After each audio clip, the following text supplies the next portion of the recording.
everyone! Kamusta kayong lahat? Ngayon, ituturo ko sa inyo ang aking recipe that I call savory dish. Ingredients are garlic, onion, and tomato, and that's for frying. And the ingredients are vegetable powder. Actually, you can use like beef cubes and any kind of like seasoning that you are using, and soya sauce, and I use the vegetable oil for frying, and salt. And the principal ingredients are beef. You should use the one with bones so that it's sweeter, and the broccoli, and the fresh mushroom. You can use any kind of mushroom as long as it's fresh, and the onion, can slice this way, and the chili, so it's an additional smell. So now let's start for our frying.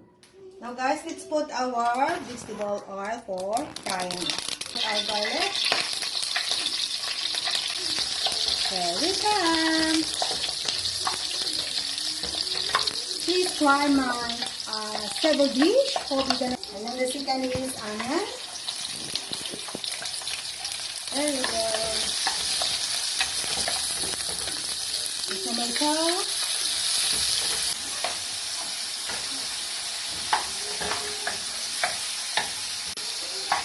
There you go. You have to try. It's a very healthy food and it's very nice. But be sure you have to use the beef with bones. Soya sauce. Any brand of soya sauce you can use. Powder. I use vegetable powder, but if you have beef cubes, it's fine. Yeah. Salt.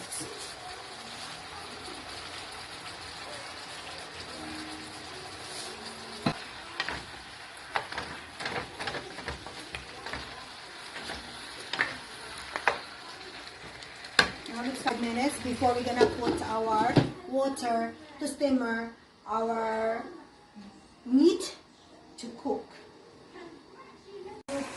Add water to make our beef soft. So, let your meat soft. So we have to cover and cook until the beef is soft, and we're gonna put all our vegetable on it, and it's done. Simmer for until it's soft. Okay, thank you. Now, let's put our mushroom, or butang tanang aton mushroom, kagang aton chili, to add more taste to our cooking. Because the sweetness of the mushroom is very nice to the sauce. So, let's put and cover for 10 minutes. Our broccoli to finish, and our onion. Then just cover for 10 minutes, and then everything is okay. Just don't overcook the broccoli. It's very nice if it is half cooked.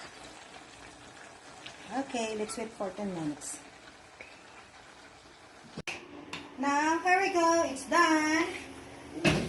Our savory dish. So, try our Ilonggo na luto. Ang luto ng isang Ilongga. So, mga amiga, amigo, ari na ang luto ng isang Ilongga. Sana tilawan nyo nga magluto sa amon nga recipe. Kag hanggang sa sunod nato nga pagitaanay diri sa amon nga channel, the Wincisiso family. Hope you gonna try our cooking, our very nice dish and very healthy food. Please like and subscribe to our channel, the Wincisiso family. Thank you very much.